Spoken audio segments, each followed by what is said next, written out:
ព្រះសាលីខិតព្រះអម្ចាស់នរោត្តមចក្រាវុធថ្វាយព្រះករុណាជាអម្ចាស់ជីវិតលើត្បូងព្រះរាជាណាចក្រកម្ពុជាជាតិសាសនាព្រះមហាក្សត្រសូមក្រាបបង្គំទូលថ្វាយព្រះករុណាព្រះបាទសម្ដេចព្រះនរោត្តមសីហមុនីព្រះមហាក្សត្រនៃព្រះរាជាណាចក្រកម្ពុជា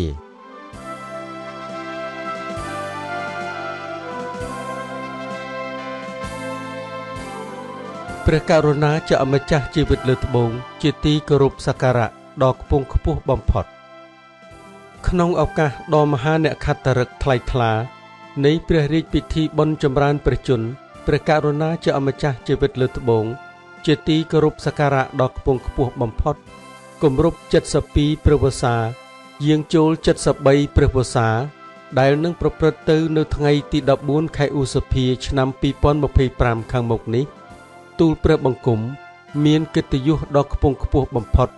សូមព្រះរាជានុញ្ញាតលំអោនកាយថ្វាយព្រះរាជសព្វសាទុការពរជ័យសិរីមង្គលវិបុលសុខបវរមហាប្រសើរថ្វាយព្រះករុណាជាអម្ចាស់ជីវិតលើត្បូងសូមព្រះអង្គប្រកបដោយព្រះកាយពលមាំមួនព្រះរាជសុខភាពល្អបរិបូរណ៍ព្រះប្រាជ្ញាញាណភ្លឺថ្លាព្រះជន្មាយុយឺនយូរជាង100ព្រះវស្សាដើម្បីគង់ប្រថាប់ក្នុងព្រះសារីរាជសម្បត្តិជាមលុបដ៏ត្រជាក់ត្រជុំសម្បូរសម្បាយចម្រុងចម្រើន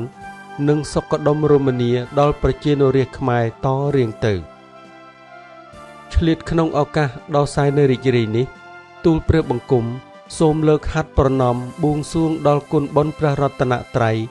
ព្រមទាំងដៃជះបារមីនៃដួងព្រះវិញ្ញាណក្ខន្ធអតីតព្រះមហាក្សត្រនិងព្រះមហាក្សត្រីយានីខ្មែរគ្រប់ព្រះអង្គជាពិសេសដួងព្រះវិញ្ញាណក្ខន្ធនៃព្រះករុណាព្រះបរមរតនកោដ្ឋសូមប្រោះព្រំប្រទានពរជ័យបវរមហាប្រសើរនិងថែរក្សាព្រះករុណាជាអម្ចាស់ជីវិតលើត្បូងសូមព្រះអង្គសម្រេចបានគ្រប់ព្រះរាជកិច្ចដឹកនាំប្រទេសជាតិកុំបីឃ្លៀងឃ្លាតឡើយសូមព្រះករុណាជាអម្ចាស់ជីវិតលើត្បូងជាទីគោរពសក្ការៈដ៏ខ្ពង់ខ្ពស់បំផុតទ្រង់ព្រះរាជមេត្តាទទួលនៅកតញ្ញូតាធម៌